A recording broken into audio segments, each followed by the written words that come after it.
इस वीडियो में हम पढ़ेंगे absolute advantage, the ability to produce a good using fewer inputs than another producer.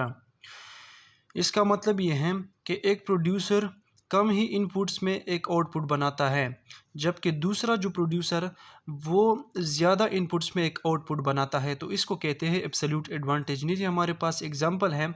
Inputs तो बहुत सारे हो सकते हैं, लेकिन हम for the sake of understanding time लेते हैं। टाइम हमारे पास एक इनपुट है। एग्जांपल में हमारे पास एक प्रोड्यूसर 1 है और एक प्रोड्यूसर 2, या आप कोई कंट्री 1 या कंट्री 2। हमारे पास प्रोड्यूसर 1 20 मिनट्स में 5 टेबल प्रोड्यूस कर सकते हैं। प्रोड्यूसर 2 हमारे पास 30 मिनट्स में 5 टेबल प्रोड्यूस कर सकते हैं।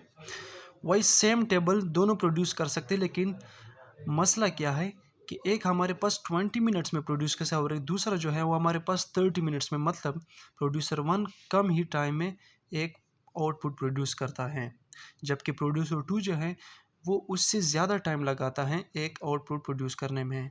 तो प्रोड्यूसर 1 के साथ हमारे पास एब्सोल्यूट एडवांटेज है। Thank you.